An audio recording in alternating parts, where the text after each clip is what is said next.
I spent a lot of time in jail. I was in the West Detention Center for 5 months. And then when this new super jail opened, this Toronto South, I was transferred over there. And a bunch of guys came up to me and had known me for a while and said, look, we know that you have HIV. We don't want you on the range. 8 to 10 of them went and told the guards that they didn't want me on the range. About a half hour later, I was told to grab my stuff, and I was put in segregation, which was supposed to be for overnight. That turned out to be 3.5 months.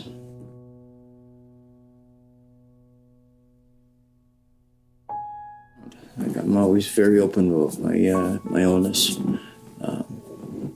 I think it's my obligation to tell people that I have an illness.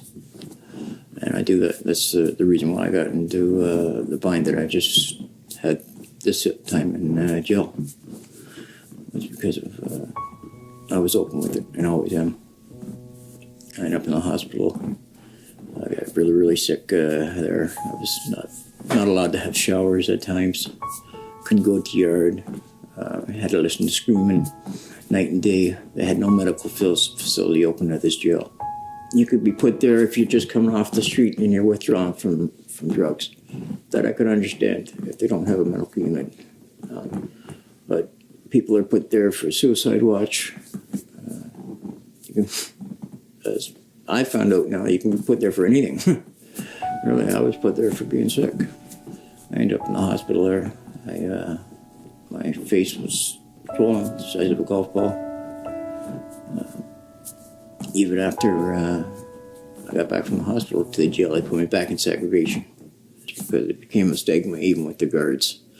Like I couldn't get nail clippers. Even the guards wouldn't let me get nail clippers to clip my nails.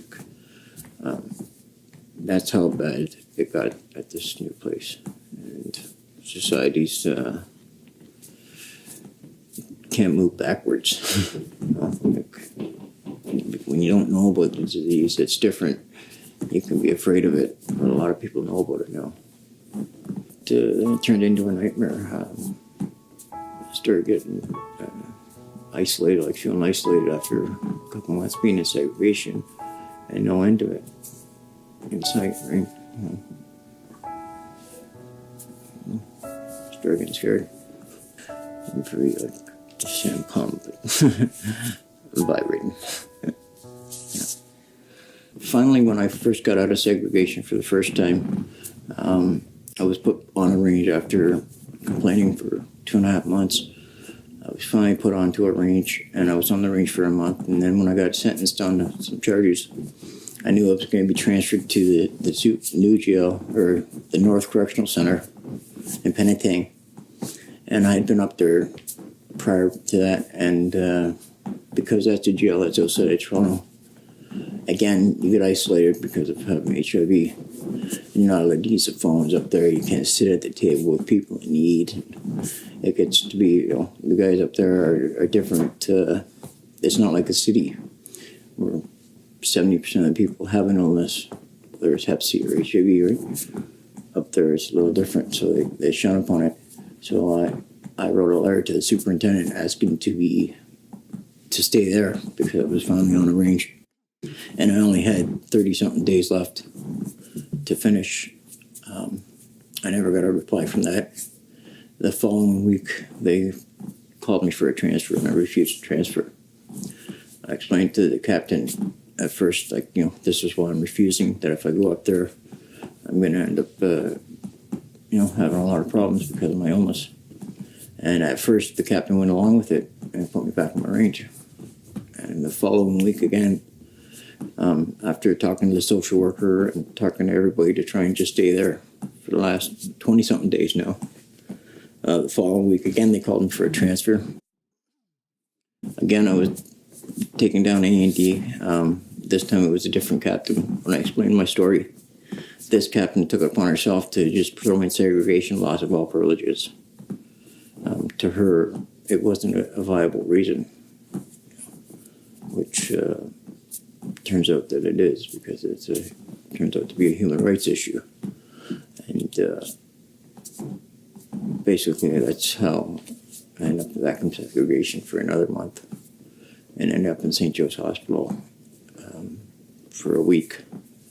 And when I finally got to my last 8 days, they brought me back to the jail and put me back in segregation for the last 8 days. And I finally got released October 14th. I only refused to transfer because of my illness, and I knew what type of situation I was going to end up there. I'd like to see change happen, that's all. You know, housing was a big thing. You get out of jail and you got no place to go. You go back to your neighborhood. You get back into the same routine you were in when you got arrested, because that's all you know. This time here I came out to where I had a place to stay. I spent a month at McEwen House here at first, and then went into transitional housing. If it wasn't for that, I'd probably be back in jail already. And this story wouldn't have gotten out. So I guess it's just fate. Someone's telling me to change. I'm doing 100% better. I'm abstaining from drugs for most of the time. I'm not homeless anymore. I go to visit my mom every day. So I basically I have things back in order in my life, and a lot to do with the McEwen House here and my worker Andrea through this transitional housing. People shouldn't be afraid to say that they're ill and not have to be ridiculed or ostracized, made feel like a pariah. Segregation is supposed to be a form of punishment. I got punished.